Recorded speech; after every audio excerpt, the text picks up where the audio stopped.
O trabalho que será apresentado tem como principal objetivo entender o status jurídico dos animais em nosso país e, a partir disso, refletir sobre o direito dos animais no âmbito civil. Os conceitos bem e coisa e a grande divisão de opiniões nas doutrinas modernas. O Código Civil de 1916 não fazia distinção entre bens e coisas. No de 2002, esses conceitos como objeto de direito passam a dividir opiniões dentro da doutrina brasileira. Alguns autores, como por exemplo o Caio Mário da Silva, afirmam que bem é tudo aquilo que nos agrada e que a diferença entre bens e coisas é a materialidade. Ou seja, as coisas seriam materiais ou concretas e os bens imateriais ou abstratos. O autor Silvio Rodrigues dá uma definição um pouco diferente, acreditando que coisa é gênero e bem é espécie.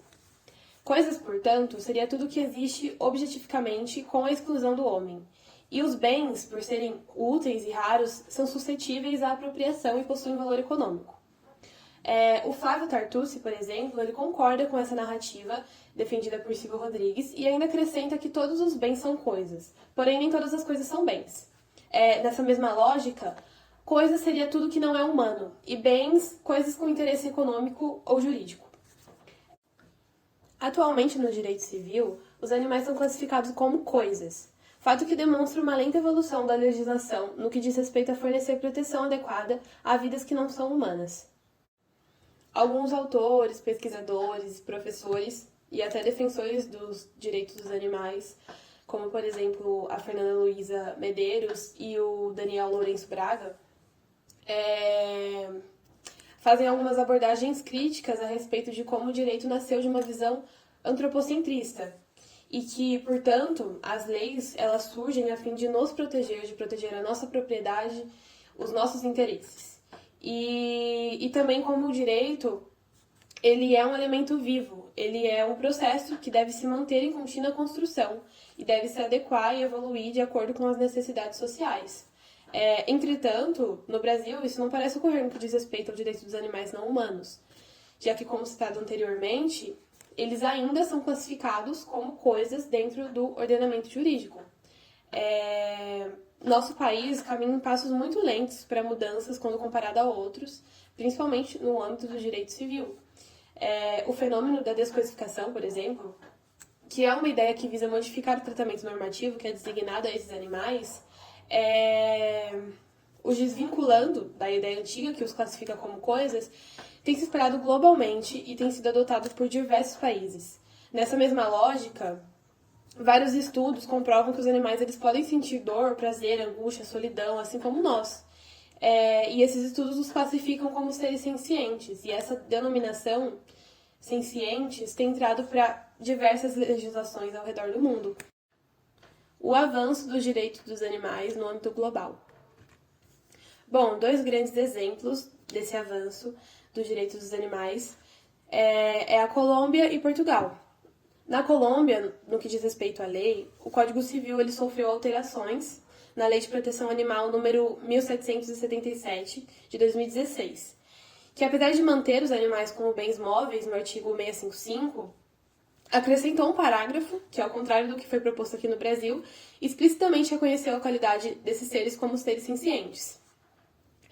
Um ano depois, em 2017, a Corte Suprema de Justiça da Colômbia proferiu uma decisão histórica ao deferir um pedido de habeas corpus em face de um urso andiano. Para que esse urso, ele estava no zoológico, para que ele fosse transferido desse zoológico para uma reserva ambiental que era mais adequada à espécie e à necessidade dele. A Corte afirmou, abre aspas, que a designação de direitos em relação aos não humanos só pode vir acompanhada de uma extensão dos princípios jurídicos das pessoas aos seres sencientes, de maneira proporcional e ampla, sem afetar o desenvolvimento agroindustrial, sem reprimir avanços médicos e científicos e sem prejudicar as necessidades alimentares da maioria dos seres humanos. Fecha aspas. Nessa visão, na Colômbia, o habeas corpus hoje é considerado compatível para os demais seres sencientes que não são humanos. Isso porque o país considera eles como sujeitos de direito que não possuem deveres. Em relação a Portugal, em 2016, por unanimidade da Assembleia da República, foi aprovada uma lei que promoveu alterações no Código Civil português quanto ao status jurídico dos animais. Conforme o novo artigo, abre aspas, os animais são seres vivos dotados de sensibilidade e objeto de proteção jurídica em virtude de sua natureza. Lembrando que a lei anterior os classificava como coisas. Enfim, outros países como a Áustria, a Alemanha e a França também estão bastante avançados no que diz respeito ao direito dos animais e na luta contra a descodificação desses seres, comprovando que esse é um fenômeno de mudança global. O cenário atual da legislação brasileira, alguns projetos de lei e vertentes de soluções. O direito civil ele encontra-se extremamente atrasado em relação a outros ordenamentos, tanto ao redor do mundo quanto aqui no Brasil, por exemplo, a Constituição Federal de 88 e a Lei dos Crimes Ambientais.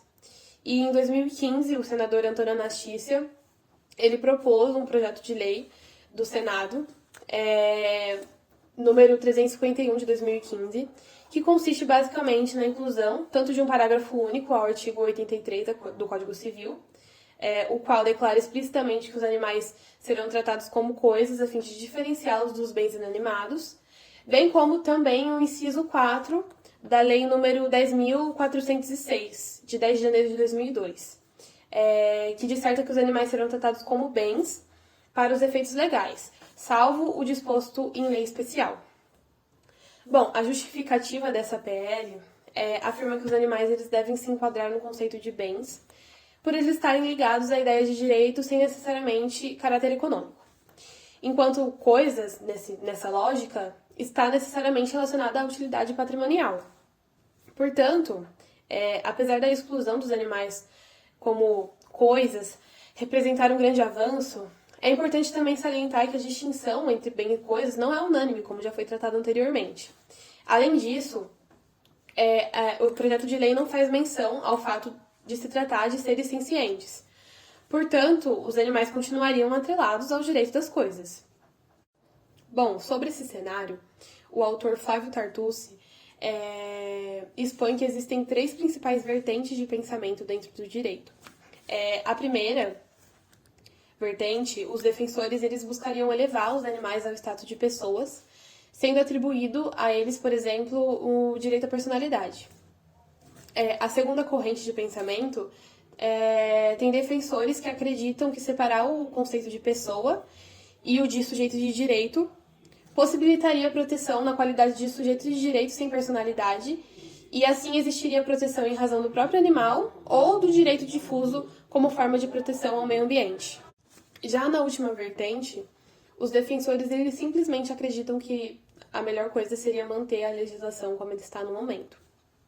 Com os trâmites um pouco mais avançados, o projeto de lei da Câmara número 27 de 2018, que foi apresentado à Câmara por Ricardo Izar, visa incluir um dispositivo na Lei número 9.605 de 1998, o qual trata de crimes ambientais. Esse dispositivo ele determina que os animais não humanos eles possuem natureza jurídica e são sujeitos de direito despersonificado, dos quais devem gozar e obter tutela jurisdicional em caso de violação, vedado assim o seu tratamento como coisa. Após a aprovação dessa lei, pode-se considerar que a proteção e a tutela dos animais se darão de forma muito mais rigorosa e, levando em consideração o teor da redação da nova lei, é possível perceber que houve uma mudança significativa no ordenamento jurídico. Entretanto, existe uma exclusão dos animais de produção e dos que participam de manifestações culturais, principalmente por razões econômicas. Mergulhando um pouco na nossa realidade no cenário brasileiro, dados do Instituto Brasileiro de Geografia e Estatística de 2020 revelam que em mais de 44% dos domicílios brasileiros existe pelo menos um cão, estimando um total de 52,2 milhões de cães em lares.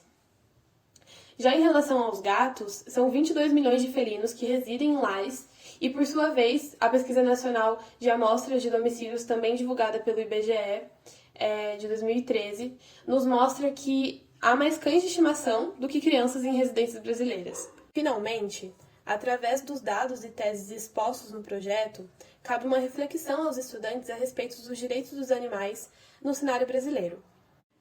Por fim, Um grande defensor dos direitos dos animais, o Peter Singer, afirma que todos os argumentos para provar a superioridade do homem não podem quebrar essa dura realidade. No sofrimento, os animais são nossos iguais.